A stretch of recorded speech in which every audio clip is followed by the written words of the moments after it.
Salut tout le monde, c'est Simon, je vous retrouve pour la dernière vidéo du coup du week-end. Avant, je reviendrai dimanche pour, enfin peut-être dimanche, peut-être lundi, je sais pas, pour les demi-finales, que ce soit de la CAN et de la Coupe asiatique. Je pense pas que je le ferai demain en fin de journée, je pense que je le ferai quand même dimanche. J'imagine que ça se déroulera dimanche. Bon, on part sur la Première Ligue. Petite chose, juste déjà pour commencer, là je vous fais juste un petit topo de mon canal Telegram que j'ai lancé. Bon, ça fait quand même déjà un petit moment. Mais là, depuis le week-end passé, j'essaye de donner des petits buteurs directement sur le canal Telegram. Je trouve que c'est mieux, ça fait un peu une distinction entre les paris, plus score, etc., que je donne quand même ici, plus résultat, on va dire, que je donne essentiellement sur YouTube. Et voilà, puis les buteurs, je les donnerai sur Telegram, je trouve que c'est cool. Bon, les résultats, ils ont été cool pour ce week-end, franchement, c'était top.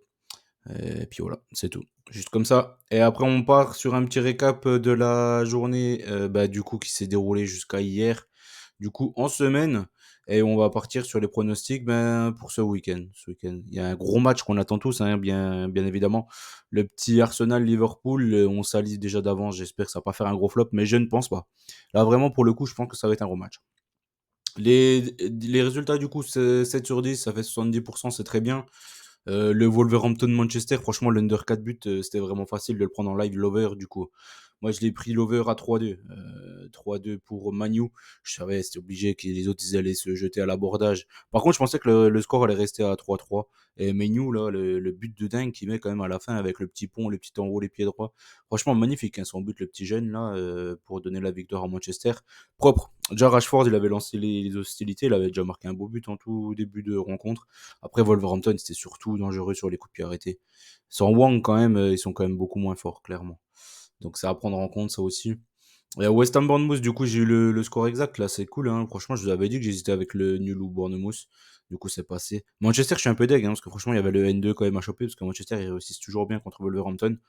Donc, peut-être un petit peu de regret sur ce match-là. Après, Villa, j'ai pas vraiment de regret. Ils ont loupé leur début de match. Ils ont bien dominé la fin de rencontre. Watkins, il a failli mettre un doublé pour un petit hors-jeu. Il y aurait eu 3-2. Je pense qu'on aurait eu une fin de match de dingue. Luton Brighton, franchement, allez la sortir celle-là, hein. Après, en général, quand c'est Luton ou Sheffield, je les prends à domicile. Marque au moins un but, ça passe quasiment tout le temps. Là, j'aurais dû faire ça, malheureusement. Je me suis fait avoir par le BTTS. Moi, j'étais quasiment persuadé que Brighton allait réussir à marquer au moins un but. Mais Brighton, franchement, je galère toujours à comprendre un peu leur résultat. C'est pas facile.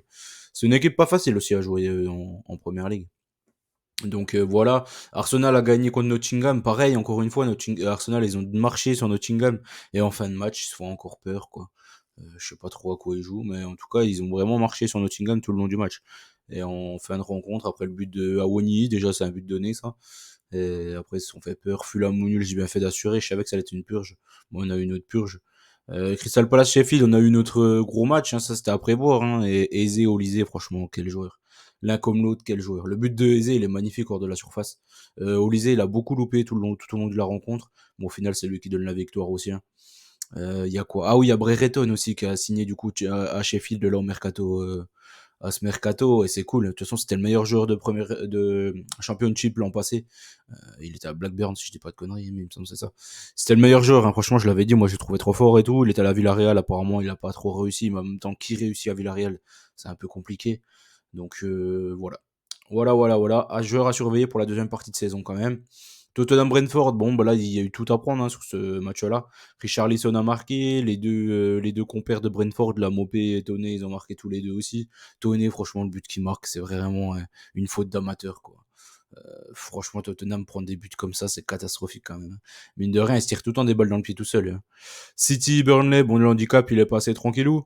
KDB, là, De Bruyne, j'avais joué la passe décisive de Bruyne, du coup, sur ce match-là, de 50. Elle est passée tranquillement, franchement. La combinaison sur le coup franc, elle est juste magnifique. Liverpool-Chelsea, le BTTS, il est passé tranquillement, mais il y a quand même beaucoup de choses à dire sur ce match-là. C'est simple, déjà dans le jeu, etc. Liverpool a marché sur Chelsea, ils n'ont pas existé. Mais par contre, les fautes d'arbitrage, c'est une honte, quoi. C'est plus que honteux. Chelsea, ils ont un penalty plus qu'évident au début de rencontre sur une faute sur Gallagher de Van Dyke. Mais comment tu peux pas siffler, quoi? À l'époque actuelle, il y a la VAR et tout.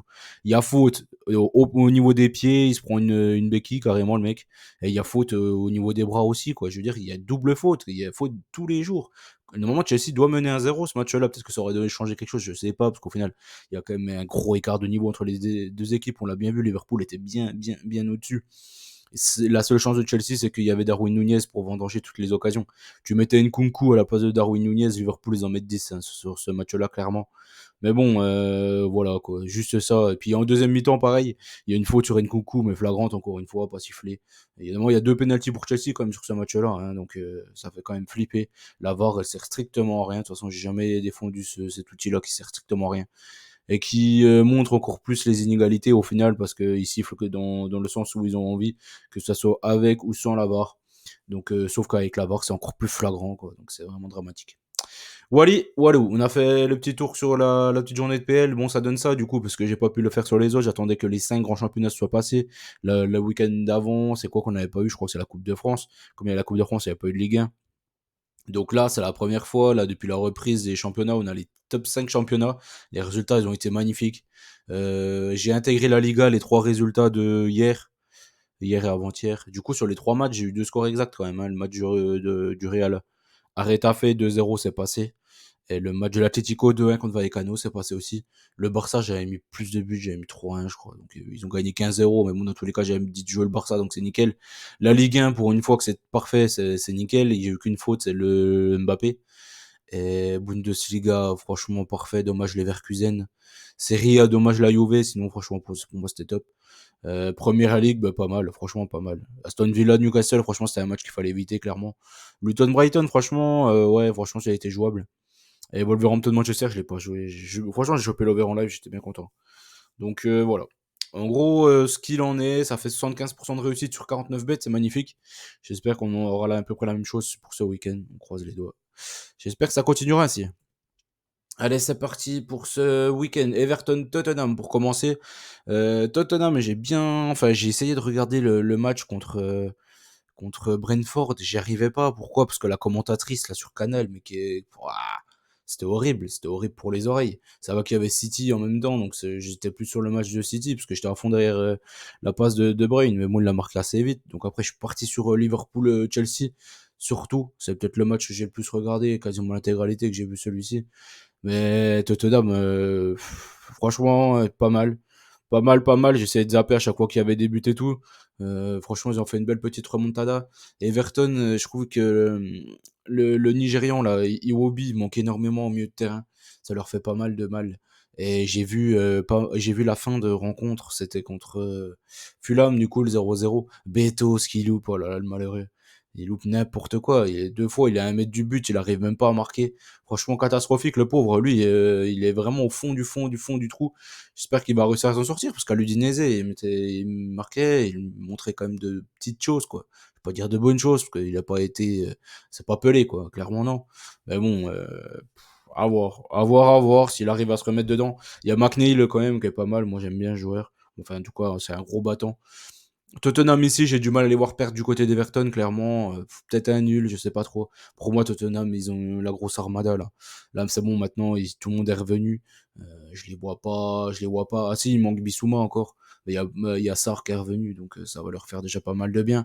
Et devant, je trouve que Werner fait énormément de bien, cette équipe-là. Franchement, il y a beaucoup de détracteurs de Werner. Moi, j'ai toujours été derrière. Franchement, je le trouve ok, il y a beaucoup de déchets, etc., etc. Mais il apporte énormément pour sa percussion et le nombre de passes D, etc., le nombre d'actions où il est vraiment tranchant, où c'est lui qui fait la différence. Hein. Chelsea, ils ont gagné avec des champions en grande partie aussi grâce à lui. Faut pas l'oublier, ça quand même, mine de rien. Donc voilà. Ici, j'ai du mal à voir Tottenham perdre, comme je l'ai dit, j'ai mis Tottenham au nul. Brighton contre Crystal Palace ensuite. Brighton contre Crystal Palace, je vais retenter mon petit bet. Pourquoi? Parce que Crystal Palace, ils ont une grosse machine offensive. Avec là, il met Mateta en ce moment à la place d'Edouard. Et puis Eze et Olysée, pour moi, franchement, ils ont pas le niveau pour jouer à ce club-là. C'est vraiment des joueurs hors pair pour moi en première ligue. C'est des joueurs Joga Bonito, c'est des joueurs qui font des tricks, ça, c'est des joueurs FIFA Street. Et franchement, ils méritent de jouer dans des clubs un peu plus élevés, mais en tout cas, c'est des joueurs frissons. Ça, c'est des joueurs, franchement, je pense que tout le monde achète son maillot s'il vient au Vélodrome, quoi.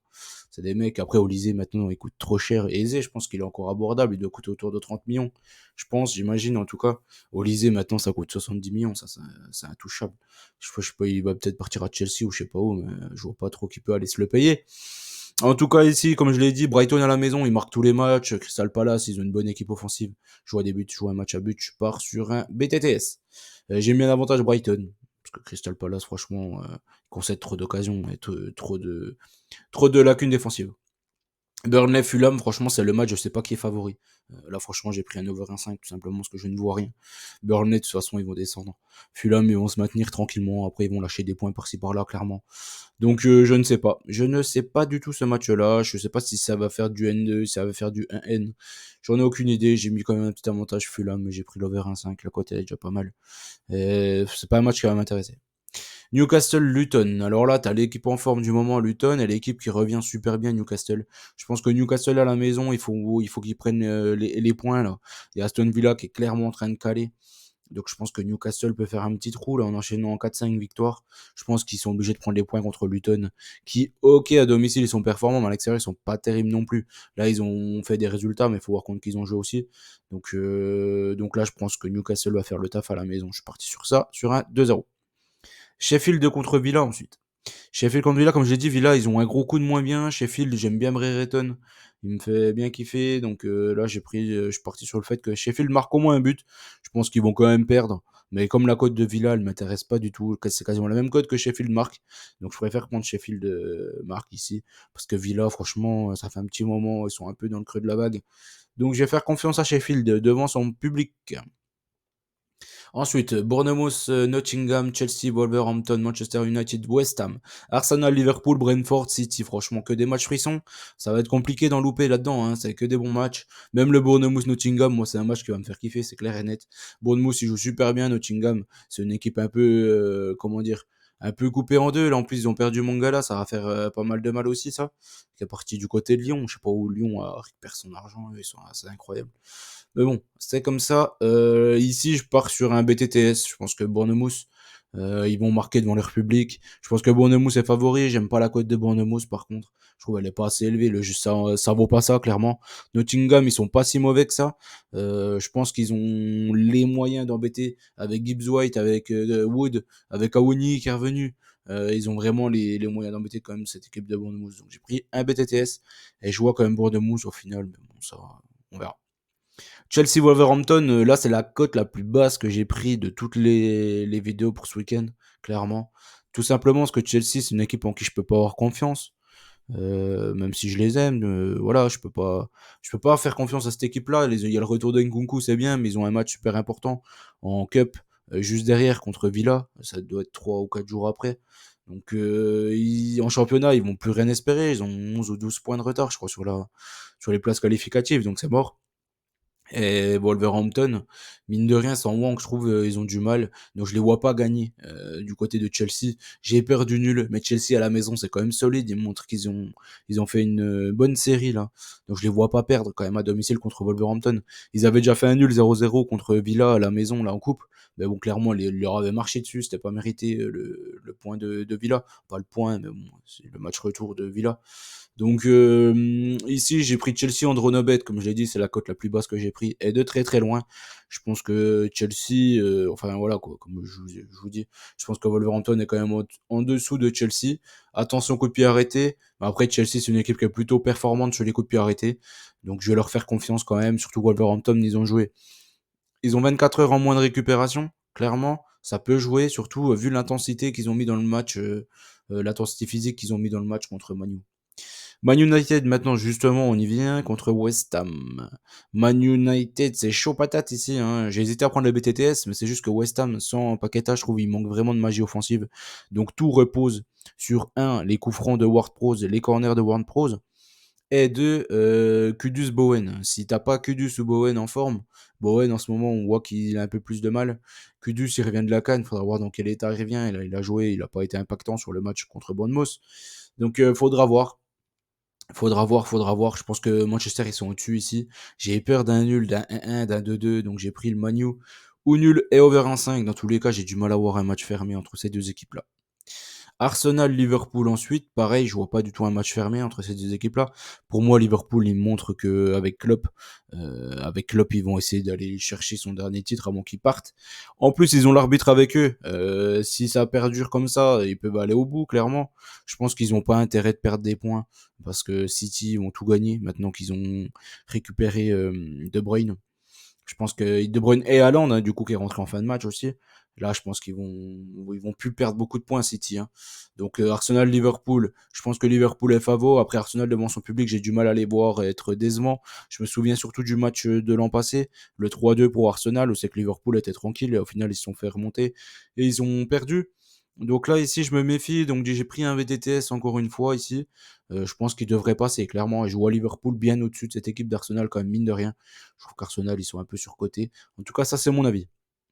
Brentford contre City pour terminer. Brentford, ok, maintenant il met Mopé et Toné devant. Mais du coup, ça déséquilibre quand même pas mal l'équipe. Ils concèdent pas mal d'occasions. Je pense que City vont en profiter clairement. Avec le De Bruyne, avec Haaland, au pire, qui rentrera autour de la 60e. Je pense que ça va être encore Alvarez titulaire. Bah, Alvarez, il est en pleine forme. Il a marqué un petit doublé là. Foden, il est en pleine forme, il y a deux coups. Franchement, ils ont une grosse équipe. T'as Rodri, franchement, le match qu'il fait encore là, il est trop fort. Hein. Par contre, Rodri, je vois pas de joueur plus fort que lui dans le monde. Hein. Clairement, pour moi, je vois pas. Il est trop impactant. Il faut un coup d'épaule d'un mec, il vole en tribune. Ses passes, elles sont lumineuses. Les frappes qu'il met sur ses buts, c'est incroyable. Je vois pas de milieu de terrain aussi fort que lui. Et devant, il y a plus de gros joueurs quoi. Il y a plus un il y a plus un Titi Henry, il y a plus des grands joueurs, il y a plus de Rogba, il y a plus, je vais pas revenir sur CR7 et Messi, ça sert à rien, c'est des monstres, quoi. Mais ils sont plus du tout au niveau, quand même, hein. Qu'on se le dise, au bout d'un moment, ils donnent le ballon d'or à Messi tous les ans, mais ça fait 3 4 5 ans qu'il est plus au niveau, il a fait une bonne Coupe du Monde, c'est bien, il a joué un mois, c'est très bien. Mais bon, sur une saison, il est plus du tout au niveau, tout comme CR7, hein, ça vaut plus grand chose, hein. Même s'il se régale en Arabie Saoudite, franchement, je pense que tout le monde se régale en Arabie Saoudite. Il y a juste à voir le niveau des joueurs en Arabie Saoudite. Les joueurs d'Arabie Saoudite qui sont venus à la CAN, vous voyez leur niveau et vous avez compris que le niveau est très faible là-bas. Donc voilà. Ici, pour revenir à ce match-là, je pense que City sont obligés de gagner pour revenir au classement.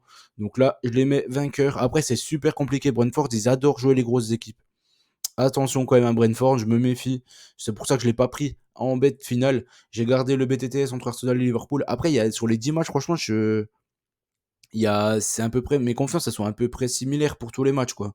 J'ai pas trouvé deux matchs qui se dégagent vraiment. Je n'ai pas trouvé un bet vraiment qui se dégage de tous ces matchs-là. Je pense que je vais tous les jouer quasiment. Quasiment tous, je pense. Ouais, je pense qu'il y a moyen que je les joue quasiment tous. Ouais, je suis en train de les regarder là en même temps. Donc ouais, il y a moyen. Donc voilà, j'ai gardé celui-ci parce qu'Arsenal Liverpool, je vois pas du tout un match fermé. Je vois un match ultra ouvert. Et Manu, j'ai du mal à les voir perdre à la maison et j'ai du mal à les voir aller avoir un match sans but quoi. Ils sortent un match avec 7 buts. West Ham sort d'un match avec 2 buts et ils restent sur pas mal de contre-perfs à l'extérieur. Ils ont toujours pas Paqueta. Et ça leur fait trop de mal. Avec Paqueta, là, j'aurais pas joué ça, j'aurais joué le BTTS directement. Mais sans Paqueta, je trouve que ça manque vraiment de lion entre le milieu de terrain et l'attaque. Et Ward-Prowse, on peut dire tout ce qu'on veut sur les coups de pied arrêtés, c'est peut-être le meilleur joueur du monde. Je pense même que c'est le meilleur joueur du monde, moi, pour moi.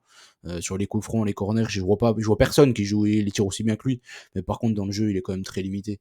Ça reste pas, c'est pas un joueur de top niveau. Donc je pense qu'il manque vraiment Paqueta la touche du petit magicien, quoi, clairement. Donc voilà, on a fait le tour de ce que je voulais voir avec vous. N'oubliez pas, on gagne, on perd ensemble. Je vous retrouverai dimanche certainement, comme je l'ai dit, pour la CAN et la Coupe asiatique. D'ici là, je vous souhaite bonne chance. N'oubliez pas qu'on gagne, on perd ensemble. N'oubliez pas les petits likes. Et on se dit à très vite. Allez, ciao tout le monde.